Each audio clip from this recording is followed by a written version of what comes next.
अस्सलाम वालेकुम फ्रेंड्स, उम्मीद करती हूँ आप लोग खैरियत से होंगे। आज मैं आपके लिए लाई हूँ class 9th new syllabus chapter number 1 nature of science in chemistry का लेक्चर नंबर 2। लेक्चर नंबर 1 में हमने केमिस्ट्री का इंट्रोडक्शन देखा था कि केमिस्ट्री क्या है।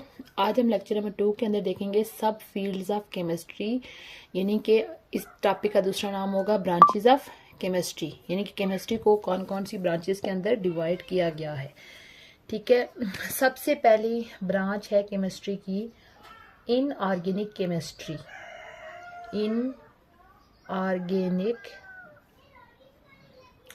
इनऑर्गेनिक केमिस्ट्री, ठीक है। इनऑर्गेनिक केमिस्ट्री की वो ब्रांच होती है जिसमें आगे हम पढ़ेंगे। पिछली क्लासेस में आपने थोड़ा सा पीरियाडिक टेबल का थोड़ा सा ओवरव्यू आपके जहन में होगा। पीरियाडिक टेबल के अंदर तमाम एलिमेंट्स के कंपाउंड, ठीक है, all elements and their compound, तमाम एलिमेंट्स के एलिमेंट्स और उनके कंपाउंड सिवाय कौन से दो एलिमेंट को छोड़ के, except carbon and hydrogen. Carbon और हाइड्रोजन को छोड़ के पीरियाडिक टेबल के बाकी तमाम एलिमेंट्स और उनके कंपाउंड को स्टडी किया जाता है इनऑर्गेनिक केमिस्ट्री के अंदर। जैसे कि मैं यहाँ पे कुछ केमिकल्स का नाम मेंशन कर लेती हूँ। जैसे आपने एसिड का नाम सुना होगा, एसिड, बेस, फर्टिलाइज़र, ये जितनी भी चीज़ें हैं ये कौन सी ब्रांच के अंदर इनकी स्टडी की जाती है, केमिस्ट्री, इनऑर्गेनिक केमिस्ट्री के अंदर। यानी कि इसके अंदर ये स्टडी किया जाएगा कि ये जो डिफरेंट एलिमेंट्स हैं कार्बन और हाइड्रोजन को छोड़ के उनके कौन कौन से कंपाउंड हैं और उनके कंपाउंड का क्या यूज़ है।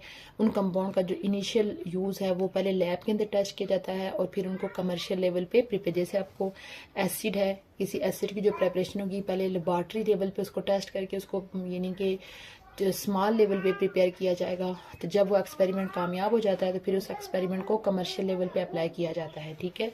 ये सारा कुछ जितना भी होगा इसके रेलिवेंट वो स्टडी किया जाएगा इनऑर्गेनिक केमिस्ट्री के अंदर। उसके बाद केमिस्ट्री की दूसरी ब्रांच है ऑर्गेनिक केमिस्ट्री। ऑर्गेनिक केमिस्ट्री, ठीक है। ऑर्गेनिक केमिस्ट्री जैसे कि इस ब्रांच के अंदर लिखा हुआ है all elements and there compound, ठीक है, एक्सेप्ट कार्बन और हाइड्रोजन, यानी कार्बन हाइड्रोजन को छोड़ के। अब देखें ये कार्बन और हाइड्रोजन के जो कंपाउंड होंगे इनकी स्टडी किसके अंदर की जाएगी, इनऑर्गेनिक।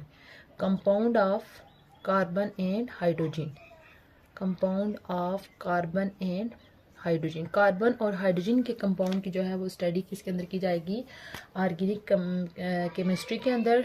इसमें हम डिफरेंट कंपाउंड जो कि लिविंग थिंग्स के अंदर प्रेजेंट होते हैं, जैसे प्रोटीन, कार्बोहाइड्रेट्स, लिपिड्स, उसके अलावा ड्रग्स, मेडिसन, कॉस्मेटिक्स, इन सब चीज़ों की प्रेपरेशन और इनकी तैयारी के लिए कौन कौन से मेथड यूज़ होंगे, कौन सी चीज़ किसके लिए फ़ायदेमंद है, इन सब चीज़ों की जो डिटेल है वो स्टडी की जाएगी ऑर्गेनिक केमिस्ट्री के अंदर।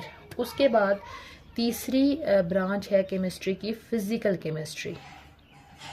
फिज़िकल केमिस्ट्री जैसे कि इसके नाम से ही आप देख सकते हैं फिज़िकल, यानी कि फ़िज़िकल प्रॉपर्टीज़ की जो स्टडी होगी वो होगी फिजिकल केमिस्ट्री का पार्ट। फिजिकल प्रॉपर्टीज कौन कौन सी होती हैं कंपाउंड की, किसी भी कंपाउंड की नेचर के साथ, उसके अलावा स्टेट्स ऑफ मैटर हो गया, उसके बाद मेल्टिंग पॉइंट, उसके अलावा बॉइलिंग पॉइंट, उसके अलावा उनकी जो बॉन्डिंग के अंदर एनर्जी जो इन्वॉल्व होती है, एनर्जी इन्वॉल्वमेंट इन बॉन्डिंग, यानी कि जब दो एलिमेंट्स आपस में रिएक्शन कर रहे होते हैं उनके दरमियान जो बॉन्डिंग होती है उसके दौरान कौन कौन सी एनर्जीज का चेंज होता है और उसके अलावा उनका एनर्जी के साथ क्या रिलेशन है और इन तमाम चेंजेस को करने के लिए कौन कौन से लॉज और प्रिंसिपल यूज़ हो रहे हैं। उसके बाद फोर्थ वन प्रॉपर्टी है एनालिटिकल केमिस्ट्री, सॉरी ब्रांच है एनालिटिकल केमिस्ट्री। ठीक है, एनालिटिकल केमिस्ट्री जैसे कि इसके नाम से ज़ाहिर है एनालाइज, यानी किसी चीज़ की एनालिसिस करना। अब आपको पता है कि मैटर की, जब ओवरऑल हम केमिस्ट्री के अंदर मैटर की स्टडी कर रहे हैं, जैसे हमने पिछले लेक्चर में देखा था मैटर की प्रॉपर्टीज, मैटर की कंपोजिशन, मैटर का स्ट्रक्चर और कौन से चेंजेस हो रहे हैं, वो सारी चीज़ें हम देखते हैं। अब यहाँ पे हम किसकी एनालिसिस कर रहे हैं? मैटर की एनालिसिस कर रहे हैं। तो मैटर की जो एनालिसिस होती है वो दो तरह की एनालिसिस हो सकती है। एक होती है यानी कि इसके अंदर ओवरऑल मैटर की क्वालिटेटिव एंड क्वांटिटेटिव एनालिसिस की जाती है। ठीक है, क्वालिटेटिव और दूसरी चीज़ क्या की जाती है? क्वांटिटेटिव। यानी ये दोनों एनालिसिस जो है वो एनालिटिकल केमिस्ट्री के अंदर की जाती हैं। क्वालिटेटिव एनालिसिस का मतलब ये होता है कि सबसे पहले कोई भी मैटर है उसके अंदर ये फाइंड आउट किया जाता है कि इसके अंदर कौन कौन से एलिमेंट्स प्रेजेंट हैं, कौन से कंपाउंड प्रेजेंट हैं, और फिर दूसरी क्वांटिटेटिव एनालिसिस में ये देखा जाता है कि कौन सा कंपाउंड जो है वो कितनी मिकदार में प्रेजेंट है। ये चीज़ें जो है वो एनालिटिकल केमिस्ट्री के अंदर स्टडी की जाएंगी। इसके लिए फिर डिफरेंट तरह की टेक्निक्स यूज़ की जाती हैं। उन कौन सी टेक्निक का किस लेवल पे यूज़ किया जाएगा, कौन सी लोअर लेवल पे, कौन सी हायर लेवल पे यूज़ की जाएंगी इन एनालिसिस के लिए, वो सारा कुछ जो है ओवरऑल स्टडी किया जाता है एनालिटिकल केमिस्ट्री के अंदर। उसके बाद नेक्स्ट ब्रांच है बायोकेमिस्ट्री। जैसा कि इसके नाम से ये जाहिर हो रहा है बायोकेमिस्ट्री, बायो मीन लाइफ, यानी कि लिविंग थिंग्स के अंदर होने वाले डिफरेंट केमिकल प्रोसेसेस की जो स्टडी है वो बायोकेमिस्ट्री के अंदर की जाती है। लिविंग थिंग्स के अंदर कौन से केमिकल प्रेजेंट हैं, उनका क्या रोल है, ये सारी जो है वो इस केमिस्ट्री के अंदर स्टडी की जाएंगी। और इसके अंदर मेन स्टडी की जाती है बायो मालिक्यूल्स की। बायो मालिक्यूल जो ऑलरेडी मैंने इधर भी लिखे हैं, ये ऑर्गेनिक केमिस्ट्री का भी पार्ट होते हैं। प्रोटीन, कार्बोहाइड्रेट, लिपिड, ये जो होते हैं बायो मालिक्यूल्स होते हैं, यानी कि लिविंग थिंग्स के अंदर मालिक्यूल होते हैं, इस वजह से इनको बायो मालिक्यूल बोला जाता है। इनकी स्टडी की जाती है बायोकेमिस्ट्री के अंदर कि जो हम खाना खाते हैं उसके अंदर फर्दर क्या क्या प्रोसेसेस होते हैं, वो सारी इसके अंदर डिटेल में स्टडी की जाती है। उसके बाद नेक्स्ट ब्रांच है इन्वायरमेंटल केमिस्ट्री। इन्वायरमेंटल, ये भी देखें नाम से ये जाहिर हो रहा है कि केमिस्ट्री की वो ब्रांच जिसके अंदर इसकी स्टडी की जाएगी, इन्वायरमेंट की स्टडी की जाएगी, study of environment.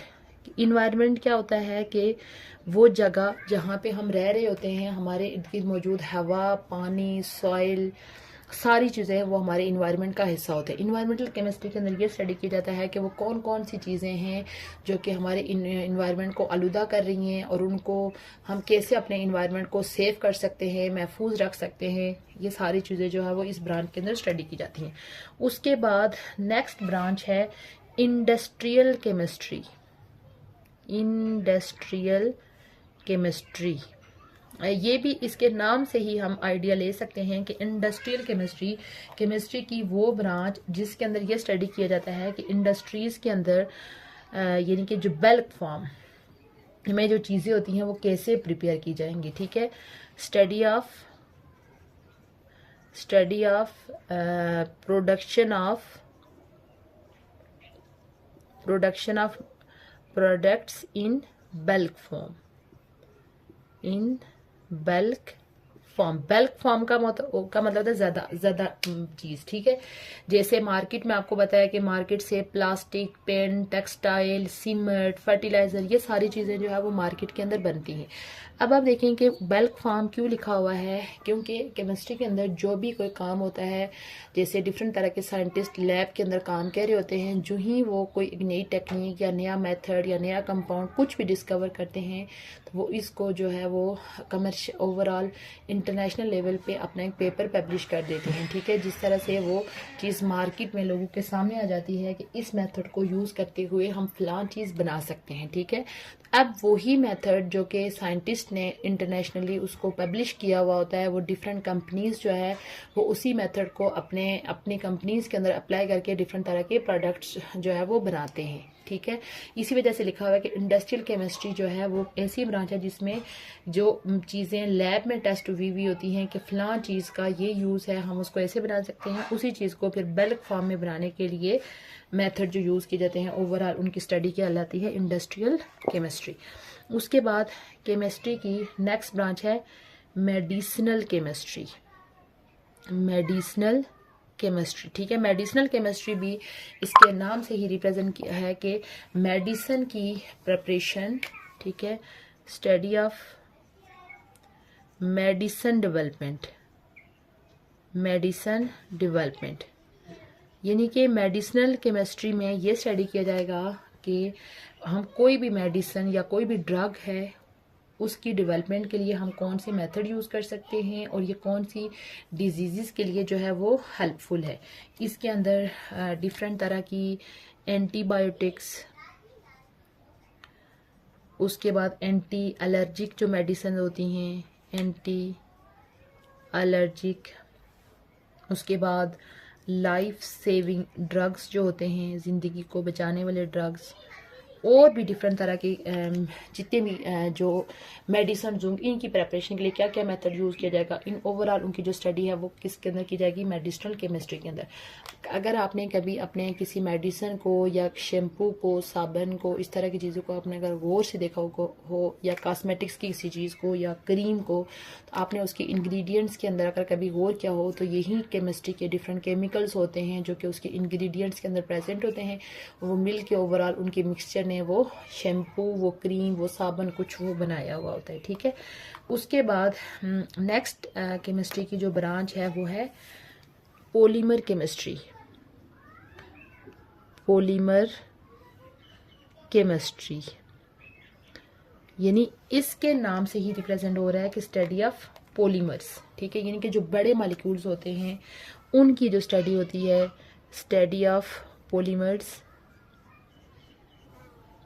Polymers and macro molecule, macro molecule, macro molecule होते हैं बड़े मॉलिक्यूल। ठीक है, यानी कि जो बड़े बड़े ह्यूज मॉलिक्यूल होते हैं उनकी प्रॉपर्टीज़, उनकी कैरेक्टराइजेशन, वो कैसे बनते हैं, ये सारी चीज़ें जो है वो हम पॉलीमर केमिस्ट्री के अंदर स्टडी की जाती है। जैसे डिफरेंट चीज़ें हैं, जैसे मार्केट पे हम यूज़ करते हैं पीवीसी, आप ये जो बिजली का जो पूरा सिस्टम होता है घर में लोगों ने लगाई हुई थी पीवीसीज। ठीक है, वो उसके अंदर यही मेथड, यानी वो पॉलीमर की एक किस्म है। ठीक है, जिसको पीवीसी मीन पॉलीविनाइल क्लोराइड, उसके अलावा पॉली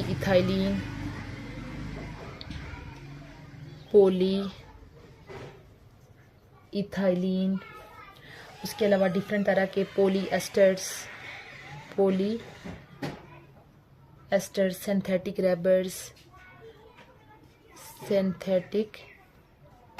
रबर, ये सारी जो है वो पॉलीमर्स हैं। ठीक है, और इनका मार्केट के अंदर डिफरेंट जगहों पे यूज़ हो रहा होता है। इन सब की जो स्टडी है वो ओवरऑल कहलाती है पॉलीमर केमिस्ट्री। उसके बाद नेक्स्ट ब्रांच है जियो केमिस्ट्री।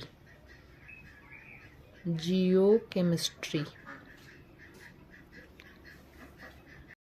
केमिस्ट्री, ये भी इससे नाम से ही आपको पता आइडिया हो जाएगा। जियो का मतलब होता है, जियो मीन अर्थ, यानी कि स्टडी ऑफ अर्थ, ज़मीन के अंदर कौन कौन सी चीज़ें प्रेजेंट हैं, उनका क्या रोल है, उनकी फिजिकल एस्पेक्ट्स क्या हैं, केमिकल एस्पेक्ट्स क्या हैं, वो कैसे रिएक्शंस कर रही हैं, उनकी कैसे डिस्ट्रीब्यूशन है सॉइल के अंदर, रॉक्स के अंदर, और सारी चीज़ों की जो स्टडी है वो जियो केमिस्ट्री के अंदर की जाती है। उसके बाद नेक्स्ट ब्रांच है न्यूक्लियर केमिस्ट्री। ये भी जो है वो इसके नाम से स्टडी है, study of nuclear reaction, study of nuclear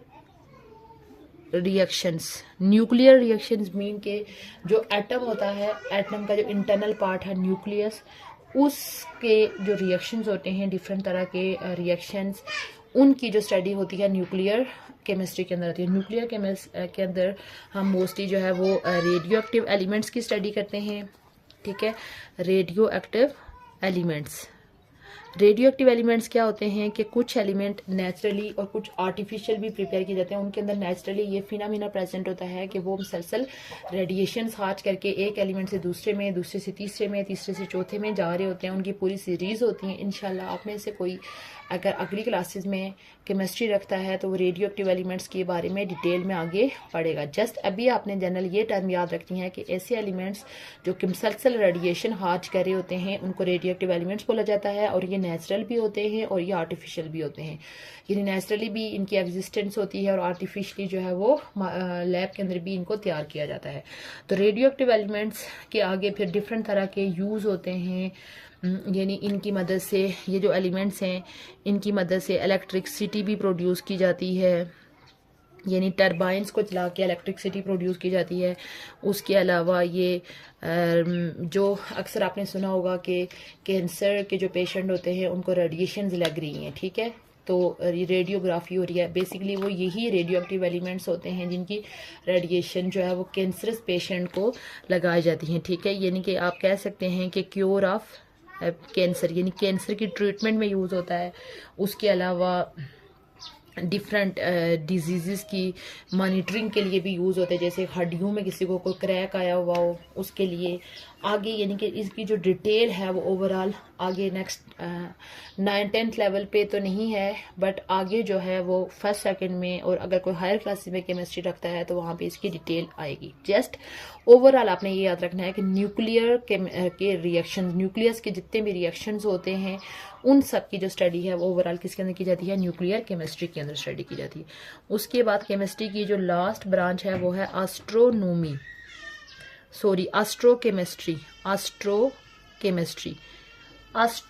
chemistry जो होता है, यानी कि जो स्पेस के अंदर जो ऑब्जेक्ट्स होते हैं, यानी एस्ट्रो केमिस्ट्री की डेफिनेशन है स्टडी ऑफ स्पेस। स्पेस क्या होता है, हला होती है। स्पेस के अंदर जो डिफरेंट तरह के ऑब्जेक्ट्स हैं जिसके अंदर आते हैं स्टार हो गया, उसके बाद प्लैनेट्स हो गए, स्टार मीन्स तारे, प्लैनेट सियारे, और उसके अलावा जो सोलर सिस्टम है उसकी जो ओवरऑल स्टडी है वो किसके अंदर की जाएगी, एस्ट्रो केमिस्ट्री के अंदर। यानी कि हला में कौन कौन से स्टार्स प्रेजेंट हैं, प्लैनेट्स प्रेजेंट हैं, उनका क्या इंट्रैक्शन है, ये ओवरऑल स्टडी की जाती है एस्ट्रो केमिस्ट्री के अंदर। ये था हमारा आज का लेक्चर, इसका सम अप कर लेते हैं। आज के टॉपिक में हमने पढ़ा केमिस्ट्री की ब्रांचेस यानी सब फील्ड। पिछले लेक्चर में हमने केमिस्ट्री की जो है वो इंट्रोडक्शन देखा था। केमिस्ट्री को ओवरऑल 12 ब्रांचेस के अंदर डिवाइड किया जाता है। Inorganic chemistry, organic chemistry, physical chemistry, analytical chemistry, bio chemistry, environmental chemistry, industrial chemistry, medicinal chemistry, polymer chemistry, geo chemistry, nuclear chemistry और एस्ट्रो केमिस्ट्री। उम्मीद करती हूँ आपको आज का लेक्चर अच्छा लगा होगा। इंशाल्लाह बहुत जल्द न्यू टॉपिक के साथ हाजिर होंगी। तब तक के लिए अल्लाह हाफिज़।